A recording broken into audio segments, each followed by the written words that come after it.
Frame of Mind Podcast. The Frame of Mind Podcast. Yep. And my guest today, we got Chris Harris, owner of CJ Hart Studio, a mentor, a father, a husband, artiste. Yeah, appreciate it, man. Absolutely, absolutely. Yeah. So what's going on, man? Not much, man. Just life, man. Life. Yeah, economy. It ain't what it used to be. Yeah, I think a lot of people can attest to that. Yeah. So kind of tell us a little bit about the space. I get inspiration just from every day going about my life. So this inspiration came from a TV show. Like Kevin Hart had a TV show set in the 70s. Mm-hmm. I think it came on Peacock. I forgot the name of it, but it had Samuel L. Jackson, Taraji P. Henson, and it was Kevin Hart in it. And I think, what's the guy name anyway, I got the inspiration from that. The wood panels, the old school TV, the brown carpet, the hues, the brown, stuff like that. So, yeah. So how long does it actually take for you to, come up with something like this? Or, I can only imagine it comes from, inspiration in a sense, but, yeah. You originated to your style. So, how long does something like this take to develop and then put together? Yeah, about, I would say, no more than a few days of prepping and planning, knowing where the stuff is. I go to Facebook Marketplace, Amazon, Home Depot, things like that. And then I just put it together based on how I feel and what's needed. Like the records came from Amazon, this came from Facebook, the lamp came from a thrift store, and stuff like that. So these things, they take time to put together, and you have to have a need for it. Yeah. So for sure. So how many sets do you have on hand right now, inside the studio? We have about 6 or 7 sets. We just make sets based on the space. Mm-hmm. So right now it's grad season, and I got about 5 grad sets that's inspired by graduate season, and I have about 2 just living room inspired, spaces. Okay. So we got. We're gonna have a spring set behind the paper right there, mm-hmm. And then we put the chalkboard on the paper to make a different set, so it look like you in the classroom. For the people who don't know you, kind of explain to them how long you've been in the game and your what you somewhat specialize in.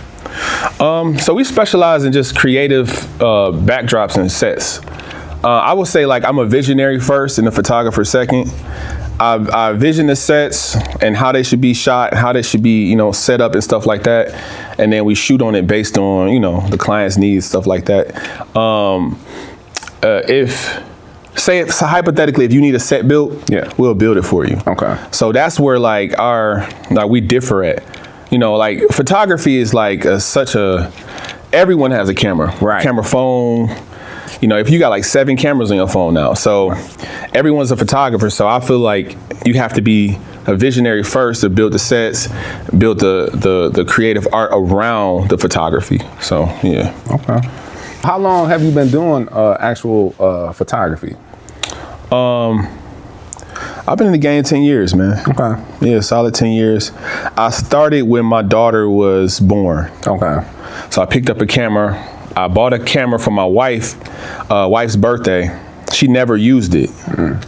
And when she never picked it up, I picked it up and I was like, hey, I'm gonna use it. And that so happened, and I started to love it, man. Mm. So I started in video first, and then moved to photography. Yeah. So what made you make that switch? Was it just something in video, or was it just as you started doing photography, you started to love it? You know what I mean? Cause some people, they'll do it and they'll do it and they'll just be doing it. Yeah. But then you catch those who develop a passion or purpose for what they're doing and just take it a little bit further.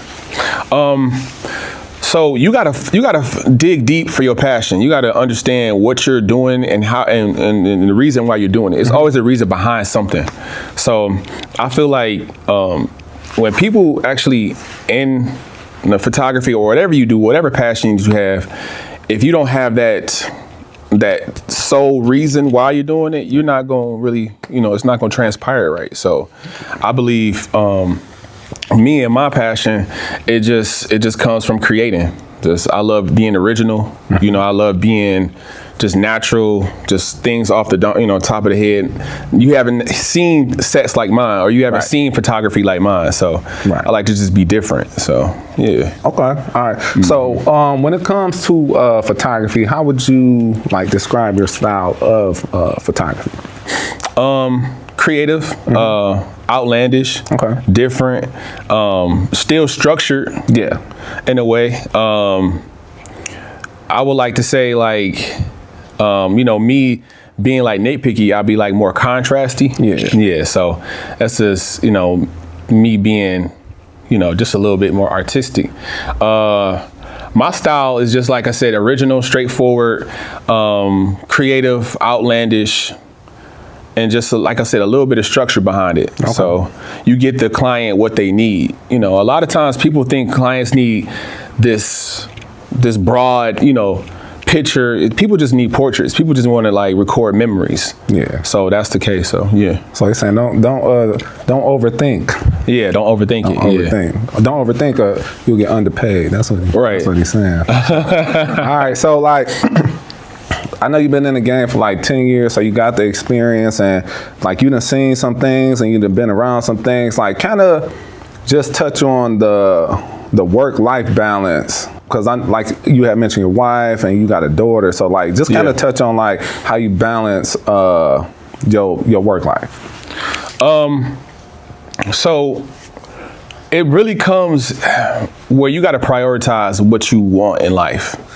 So the work life, I haven't quite found the balance yet, but the more that you're in your passion and your skill set, the more efficient you become. So that's how I look at like the work-life balance. Like, you kind of got to mix in between both. Like, I don't know where your office is, but your office is probably where you live at. Right. So like your living room or your bedroom. Yeah. So like you kind of got to mix it, and just that's how you balance it. It's almost like, you're having too much salt or too much sugar. You kind of got to mix it well. So I haven't found the balance yet, but it gets more better as you grow in your skill, and you become more efficient at it. So you become quicker at editing, you become quicker at taking pictures, you become quicker at talking to clients and closing out sales and stuff like that. So that's where the balance comes in. You become more efficient at it. Yep. Within that balance, I would assume that maybe a routine would be something that could kind of help with the adjustment of just being an entrepreneur, and then like just finding that work life balance. How important is a routine to you? Routines is essential to almost every job. As soon as this is me, in particular. As soon as a client comes in, I make sure they're good. I make sure, like, I say my hellos, I say my introduction, I get to it. Routines are very important, man, to just day-to-day, just running the business. If you don't have a routine, you're going to find yourself kind of out of whack. Yeah. And, you're not going to be as efficient as you can. So, yeah, routines are very important, man. Yeah. You gotta have that structure in life. You wanna be able to create with a free mind. You do have to be able to have some type of routine in order to just keep on pushing. Yeah, I believe every entrepreneur, man, should have somebody to help them, man, along the way. Whether it's just like cooking the books, writing stuff down, memorizing, packing lunches, packing bags, whatever you want to do, man. Count inventory. It's like, if you have a partner in your life, they should be your helpmeet. Like, hypothetically, if my wife was a hairdresser, I'll be in there washing people's hair, or inviting clients in, making them comfortable. When you run a business, it's more than just one person. Yeah. The business is like a family, so you got to kind of incorporate that. And her role basically is just helping me out. You know, wherever I need help, here, place this here, help this client here, fix her dress, make sure she good, make sure this person good, group these people together. You know, those are like the roles that, especially when she helped me on her weddings too. Yeah, that makes sense. And it probably helps because like she knows exactly like how you like to do things, and it's like an easy transition between you two. What would you consider your favorite thing to do within photography? It's the newness. Okay. Every time you experience a new client, man, it's a different client, it's a new challenge. Okay. That's what kind of attracts me to. It's a refresh every time you enter a new field or a new interact with a new client. Those are the things that kind of excites me. Sometimes I forget about taking the payment because I'm having so much fun. Yeah. So if you're not having fun in your passion and your skill set, then you're not really doing it right. Yeah. You know, it's just another job to you. Yeah. You're supposed to have fun. You're supposed to interact with people. You're supposed to meet people, network, because these are people from all walks of life. Yeah. All, past from here, there, they even been there. So it's like you got to understand who your client is, and then get to know them, and yeah, it's like I said, it's a new chapter every time you experience a new person. Yeah. So that's what I love. It's the newness of it. It's always refreshing. Yeah. That way you don't get tired of it. Yeah. So yeah. And you like to, you have done like some mentoring and things like that. So what would be something that you feel like you provide to them that could like help them out as far as like furthering their career or future? Expose yourself. Mm-hmm. I'm glad that you asked. A good question. Expose yourself, like understanding where you want to go and who you want to ride this path with, and then expose yourself. Try new things. Fail fast. Like I said, try new things. If you don't try, you don't know. Do this, do that. If you don't expose yourself into an environment that you want to be in, you will never get nowhere. Okay. So, yeah. Okay. Yeah. So like as far as like you saying me changing or me adapting with the times. Yeah. Okay. Like me, I would say the best thing that you can do right now is just keep your ear to the streets. Don't have your mind closed off. Like there are youth that's always coming after you. So I don't know how old you are, but there's another Brandon that's 10, 15 years younger than you that's coming up in the game. And keep your ear to the streets, because these people are the new heartbeat, or the new tempo to your industry. Yeah. So you keeping that open is like, it's a lane for you to stay kind of refreshed and stay new. As far as the oversaturation goes, man, it's just a lot of people trying stuff and they not and they not really like into it like they supposed to, you know. So I would say, as far as the oversaturation goes, man, like people just need to pump their brakes and figure out what they want out of life, and then go after the skill set and the path that you need to achieve it. So that's what that's all I got. But man, this game, man, this is for one, starting in 2020, when we're going back to the past, people had a lot of money. Yeah, people had a lot of money, so they tried different things. And when you try so many things at one time and you dibble and dabble, you never become good at that one thing. Yeah. And it's a path to greatness, and it's literally that one thing that you're just good at, and that's going to get you to that greatness. Like if you bake cakes, you don't also bake cookies and bake pies. No, you bake cakes. That's your thing. Yeah. So you can get wedding cakes, you can get birthday cakes, you can start designing cakes more, because you're all over the place. You designing desserts, you designing strawberries, you doing packaging.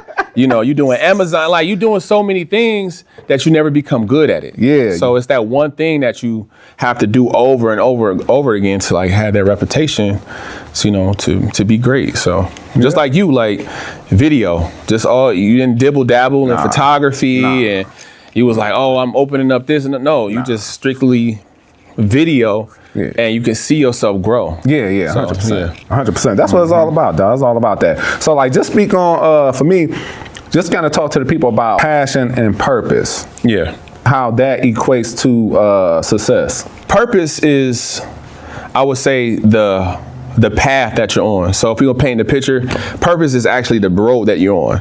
This purpose and this purpose road that we're on is rocky, it's filled with traps, it's filled with danger.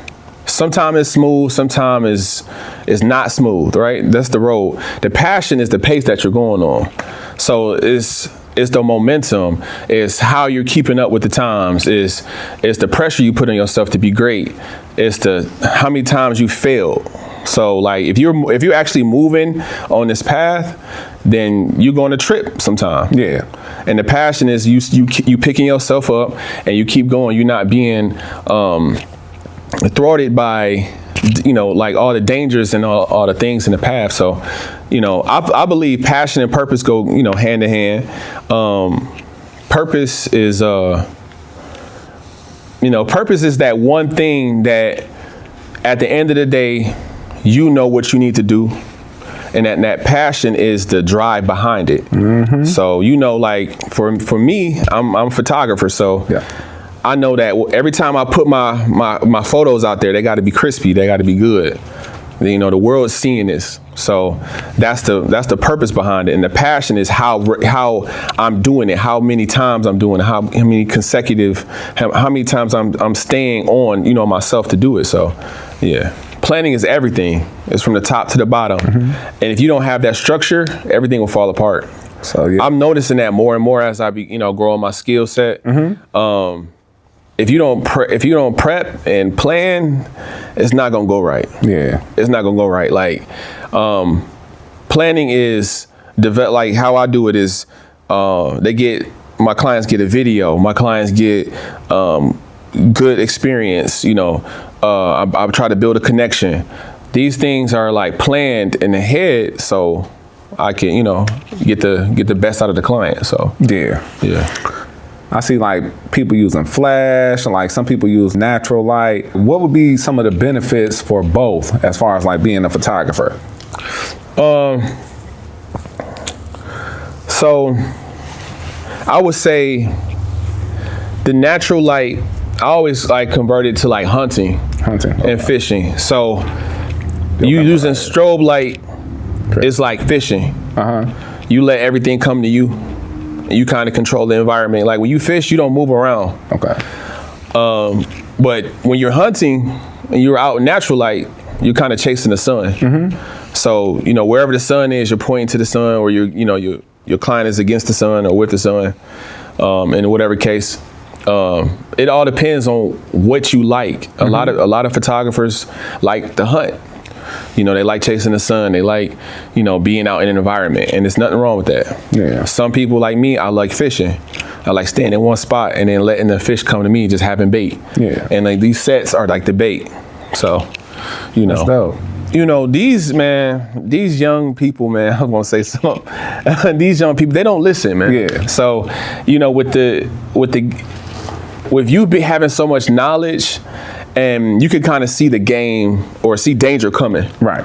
So, for example, if you see somebody doing videography and they got their contract wrong, and you had your contract like that, you would know, hey, if you turn your contract this way, you can avoid this problem. Mm-hmm. And then they hit that wall and you say, you see what I told you? It's almost like teaching your kids. Yeah. So with me, I like to vent on my social media sometimes, because you don't want the youth to get spanking. So, they don't want to get spanked so much in life. You want to kind of like lessen the blow a little bit. Right. So that's where it come from. Like, they gonna get spanked. Yeah. If you got kids out there, you got people, shadowing you, people you mentor, they got to get spanked by life. You got to let it happen. Yeah. Because you kind of doing them a disservice, not not letting them get spanked by life. Just like how we in the old days, the community used to whoop you. Yeah. And used to like reprimand you. The village. Yeah. But right now we don't have a village because the they villagers. They don't care about that, man. So they on Instagram selling. So it just comes from like me knowing the dangers of like the business and stuff like that, and them not listening. You know, them just being hard-headed knuckleheads, man. Yeah. And that's and you're always gonna have that, Right. Even they, even when they become, higher in their age and their skill, they're gonna have knuckleheads that's not gonna listen. It's just a generational thing. Sometimes I wish I can break it, but you can't. Man. You can't make them listen, man. Like when I was in my 20s, like early 20s, and not even knowing about business or nothing, or just picking up a camera and just holding it, running around the hood and just filming stuff. Like I never thought, like I didn't have a vision then, but I knew that I would go somewhere with what I was doing. You know what I mean? Right. But it was just more of like a freestyle thing. But it speaks to what you were saying, in a sense, like you come from that experience. So like what you're putting out is lessons learned through experiences that you had. When you do lead them to water, you can't make them drink. Right. But like I said, it's a generational thing. You got to kind of just take it with the game. It's a part of the game. Yeah. You probably had people that you can mentor back in the day, and you see them, you could have just followed my footsteps and we could have been in the same place. Because it's the same. Yeah. It's no different. Like somebody can follow your footsteps the same and end up in where you are, but how they take it is up to them, Right. So yeah. Because it's nothing really new up under the sun. It's just how you go about doing it. Mm-hmm. Ego. And just having to deal with that. We all cool and things like that, but there's still this underlying competition that's amongst all of us. You know what I mean? Like it's not like nobody's exempt from this, and it's just something that naturally happens. Do you think it's a African American thing, black thing? I don't know. I only know from like us. Like I don't know what's going on outside of like our race or our culture or anything like that. But I just know that ego plays. Yeah, ego plays a big role, and I feel like that kind of hinders growth in our community. Yeah, it does. Ego is your, I would say, your ability to be like, I don't have to listen to that. Ego is like a big thing where it's your ability to say, I don't have to listen to that. I don't have to listen to signs or danger or something like that. Like in this game, you kind of got to ride it out. You kind of have to build a small little ego, like you the shit. But at the same time, you passive enough to listen to somebody who came before you. Yeah. So I do believe you still need a little bit of ego, but not that much where you be like, I don't need to listen to nobody. I'm the shit. I'm the top of the person, and that's where that pride and ego comes from. Yeah, where you don't need to listen to nobody. I'm the shit, and you find out that you really not the shit. Humble, and then you get humble, right? So like the humility about it. So you need to have a little bit of ego and humility to listen. That's a good word. So you can have a mixture and you can build your character around that. For the people out there who following the passion of photography. Or any type of creativeness, is just stay with the trends. That's all I can say is just keep your mind open to what is new. And with the social media world, everything is just changing all the time. Excuse me. And so you need to make sure that you're staying up on top of what's new, and then be innovative, and then be open enough to accept what's new and incorporate that into your business or whatever your skill set is. It could be washing cars, it can be taking pictures, it can be anything, grooming pets. There's always trends involved in every industry that you need to stay up on. So well, I appreciate you taking your time out today, man. It was a good conversation, dog. Love always. All right, man. We out. Yeah. Peace.